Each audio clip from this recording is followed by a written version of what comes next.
kembali satu jiwa ke rumah Bapa, ya, kita mendapat pahala itu bandingannya itu sama seperti dengan pahala 10.000 malaikat. Luar biasa. Ya.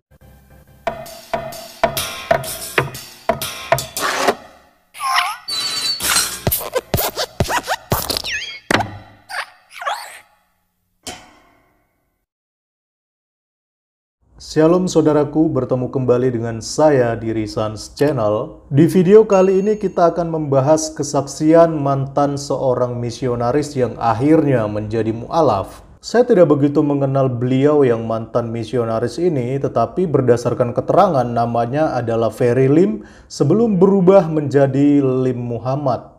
Dan saya juga tidak tahu dulu beliau ini sekolah misionaris di mana, karena di dalam videonya dia tidak menjelaskan tentang latar belakangnya. Sehingga teman-teman sulit dicek apakah benar beliau ini adalah mantan seorang misionaris. Tetapi kalau kita melihat dari cara dia bicara dan juga kedangkalan ilmu agamanya, nanti teman-teman bisa nilai sendiri apakah dia ini memang mantan misionaris atau hanya cuma mengaku-ngaku untuk menaikkan nilai jualnya. Langsung aja kita cek videonya.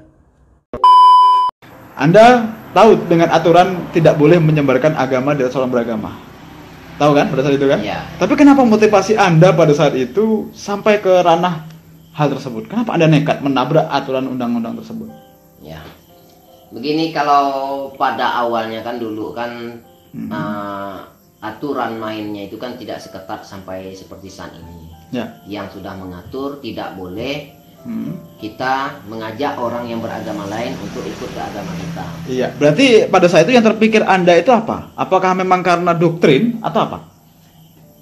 Kita karena keimanan. Karena keimanan bahwa kita mengimani bahwa apabila kita membawa satu jiwa untuk kembali kepada Tuhan, Yesus kepada dalam Tuhan, ajaran Anda tadi ya, yang awalnya itu ya. Iya, kembali satu jiwa ke rumah Bapa. Ya, kita mendapat pahala itu bandingannya itu sama seperti dengan pahala 10.000 malaikat. Luar biasa. Ya, itu yang menjadi motivasi kita. Nah teman-teman, kita sudah sama-sama saksikan ya video cuplikan pendek daripada seorang yang mengaku mantan misionaris ini. Dan apabila teman-teman ingin melihat videonya secara utuh, nanti saya akan lampirkan linknya di deskripsi. Nah teman-teman, poin yang saya tangkap dari penjelasan beliau adalah di mana dia mengatakan ketika dia masih menjadi seorang misionaris, di situ dia mengatakan bahwa upah atau pahala untuk mengkristenkan satu jiwa atau membawa orang yang tidak percaya Tuhan Yesus dan dibawa kepada Tuhan Yesus, itu upahnya adalah mendapatkan 10.000 malaikat. Memang mantan misionaris ini tidak menjelaskan secara detail sih untuk apa mendapatkan 10.000 malaikat itu. Tetapi saya sudah bisa menebak jalan pikiran daripada seorang mantan misionaris ini. Ya apalagi kalau bukan masalah esek-esek. Oke. Katanya itulah yang memotivasi mantan misionaris ini untuk memurtadkan orang Islam. Nah teman-teman, sekarang pertanyaannya, benarkah di dalam Kristen ataupun di dalam Alkitab ketika ada seorang misionaris yang mengkristenkan atau memurtadkan satu jiwa, maka dia akan mendapatkan pahala 10.000 malaikat? Saya nggak tahu ya teman-teman, ini mantan misionaris dapat dalil dari mana bahwa kalau kita mengkristenkan satu jiwa, maka akan mendapat 10.000 malaikat. Saya udah cari ayatnya di dalam kitab suci saya, di dalam Alkitab ini ya. Sampai saya jungkir balik pun, saya nggak menemukan ada ayatnya. Jadi dia ini sebenarnya ngomong pakai dasar apa, saya nggak ngerti. Padahal katanya mantan misionaris loh. Malahan yang saya temukan di dalam Alkitab saya itu justru kebalikannya teman-teman. Di mana Tuhan Yesus sendiri mengatakan di dalam Matius pasal 22 ayat 30, bahwa surga itu bukan tempat untuk kawin mengawinkan. Jadi jangan pernah berpikir ya kalau surganya orang Kristen itu konsepnya adalah tempat orang-orang bisa melampiaskan hawa nafsunya untuk saling kawin dan mengawinkan. Tidak ada konsep begitu di dalam Alkitab. Karena di dalam Matius pasal 22 ayat 30 mengatakan, Karena pada waktu kebangkitan, orang tidak kawin dan tidak dikawinkan, melainkan hidup seperti malaikat. Jadi dari ayat ini saja sudah jelas ya, sama sekali tidak ada konsep ya untuk mendapatkan pahala 10.000 malaikat ataupun sejenisnya. Dan yang lebih menarik lagi nih teman-teman, ayat ini ditulis jauh sebelum Islam ada. Artinya dari sini kita bisa melihat bahwa Tuhan Yesus mengetahui bahwa nanti ke depannya akan ada ajaran yang menganggap bahwa sorga adalah tempat untuk kawin mengawinkan. Makanya dari awal Tuhan Yesus sudah berpesan terlebih dahulu kepada umat manusia agar berhati-hati terhadap ajaran-ajaran yang menganggap sorga itu adalah tempat kawin dan mengawinkan. Nah teman-teman, dari sini aja kita sudah bisa mengetahui ya bagaimana kapasitas ilmu agama mantan misionaris ini. Yang saya sendiri nggak ngerti dia ini dulu sekolah di mana sih? Kok bisa sedangkal itu cara berpikirnya? Padahal dia itu ngakunya mantan misionaris lagi. Dan justru sebaliknya, kalau kita bicara tentang pahala-pahala yang begituan nih, justru itu adanya bukan di agama Kristen, tetapi justru di agama Islam. Gak percaya? Mau buktinya? Kalau begitu silakan simak video berikut ini. Kesibukan para lelaki nanti di dalam surga adalah, malu saya menceritakannya nih.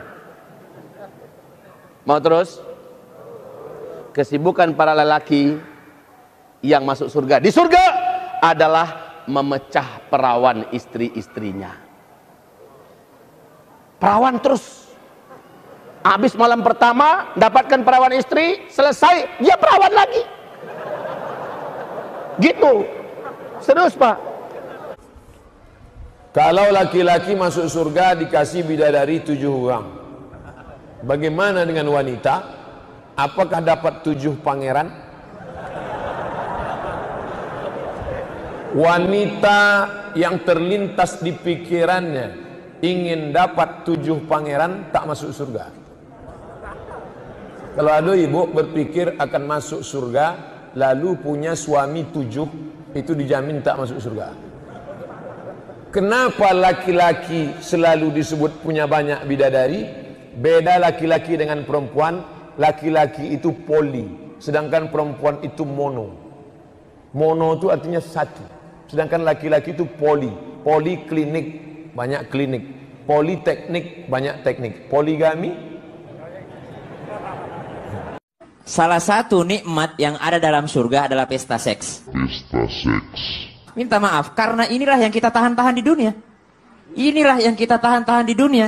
Dan kenikmatan terbesar yang diberikan Allah Subhanahu wa ta'ala di surga adalah pesta seks. Adalah pesta seks. Adalah pesta seks. Adalah pesta seks. Kenapa? Karena ini yang disuruh tahan di dunia oleh laki-laki.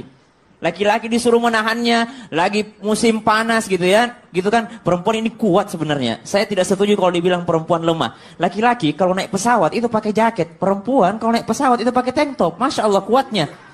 Masya Allah kuatnya. Kalau lagi dingin mereka pakai pakaian seksi. Masya Allah kita ini pakai jaket, pakai apa segala macam, mereka ini kuat. Nah ini yang kita disuruh sama Rasulullah, disuruh sama agama untuk menundukkan pandangan di dunia. Kenapa disuruh menundukkan pandangan di dunia? Kenapa Allah siapkan seks di surga? Karena inilah yang selama di dunia kita tahan. Dalam buku Rasulullah SAW berkisah tentang surga neraka banyak dikisahkan oleh para sahabat Nabi yang mendengar sabda Nabi SAW yang kebanyakan menceritakan tentang laki-laki antara lain akan diberikan kekuatan 100 laki-laki untuk 1 orang laki-laki. Masing-masing laki-laki akan diberikan 2 orang bidadari, di mana bidadari mendampingi di sampingnya, samping bahunya dan 1 lagi di kakinya. Pertanyaan, bagaimana dengan wanitanya? Apakah akan dipertemukan antara pasangan suami istri di dunia? Ini bahasan tentang surga nanti ya. Akan ada bahasanya tentunya. Memang di surga ya akan ada bahasan, kita bahas masalah itu. Setiap penghuni surga laki-laki itu akan memiliki 2 orang pasangan. Itu sudah hukum Allah nanti di akhirat, gitu kan? Dan itu tidak ada lagi urusannya seperti di dunia kita terbawa ego, perasaan, tidak ada. Memang di surga poligami. Memang sudah begitu. Nanti saya kasih bocoran sedikit ya. Sebetulnya ini rahasia di antara kita, tapi nggak apa-apa lah saya sampaikan. Lihat baik-baik. Di surga itu ada gambaran di Quran. Bila Anda masuk ke surga, itu paling minimal akan dilayani oleh pelayan surga. Pelayan surga. Namanya wildanun mukhalladun. Surah Al-Insan. Kalau laki-laki, maka dilayani oleh bidadari surga. Kalau perempuan, dilayani oleh siapa? Nggak ada bidadara. Pangeran-pangeran surga. Wildanun mukhalladun. Itu Masya Allah. Cantik dan gantengnya seperti mutiara yang berkilauan. Tak pernah nampak saat di dunia. Mala ainun ra'at. Tak pernah didengar kisah sebelumnya. Wala udhunun sami'at. Wala khatara ala qalbi bashara. Bahkan kata Nabi, Anda melamunkan sekarang, gak seperti lamunan Anda. Akhwat Ustaz. Dari akhwat. Iya, jadi banyak kita jelaskan masalah kenikmatan surga. Salah satunya adalah bidadari Ustaz. Dan setiap orang laki-laki itu mendapatkan banyak bidadari di sana yang siap untuk melayaninya. Terus untuk akhwat sendiri apa Ustaz? Apakah ada bidadara juga di sana? Terima kasih Ustaz. Ini para pemerhati akhwat. Masya Allah. Ya, kita katakan bahwasanya yang ada dalilnya laisa fil jannati a'zab. Tidak ada di surga itu orang yang bujangan, enggak ada. Semua orang di surga laki-laki dan perempuan tidak ada yang bujangan. Kalau ada wanita yang masuk surga sementara suaminya enggak ada, maka Allah akan nikahkan dengan lelaki yang lain.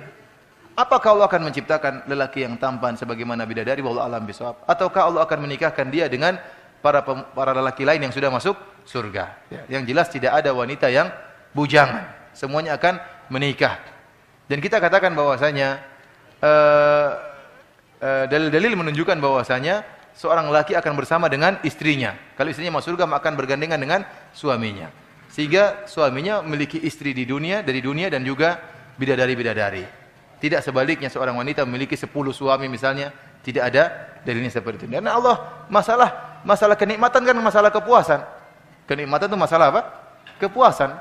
Ya, Allah tidak menjadikan hasrat wanita di sana ingin punya 10 lelaki, tidak. Ya. Tapi cukup dia dengan suaminya yang ada di surga, maka dia akan merasa kebahagiaan. Jangan pikir juga nanti saya cemburu sama bidadari, tidak. Rasa kecemburuan sudah dihilangkan oleh Allah Subhanahu wa taala. Sudah jelas ya teman-teman, ini bukan saya sendiri loh yang ngomong, jadi saya tidak ada niat untuk menfitnah dan sebagainya, tetapi memang ini kan justru penjelasan dari kalangan mereka sendiri. Nah saudaraku, sampai di sini saya harap kita semua sudah paham ya, bahwa mantan misionaris ini sepertinya tidak paham tentang agama sama sekali. Ya, tapi kita sudah tidak heran lah dengan orang-orang seperti ini ya, karena memang sudah banyak akhir-akhir ini yang mengaku-ngaku mantan misionaris, mantan pendeta, dan sebagainya, tetapi tujuannya cuma untuk menjelek-jelekan agama Kristen dan malah menjadi blunder bagi dirinya sendiri. Terima kasih sudah menonton video ini, Tuhan Yesus memberkati.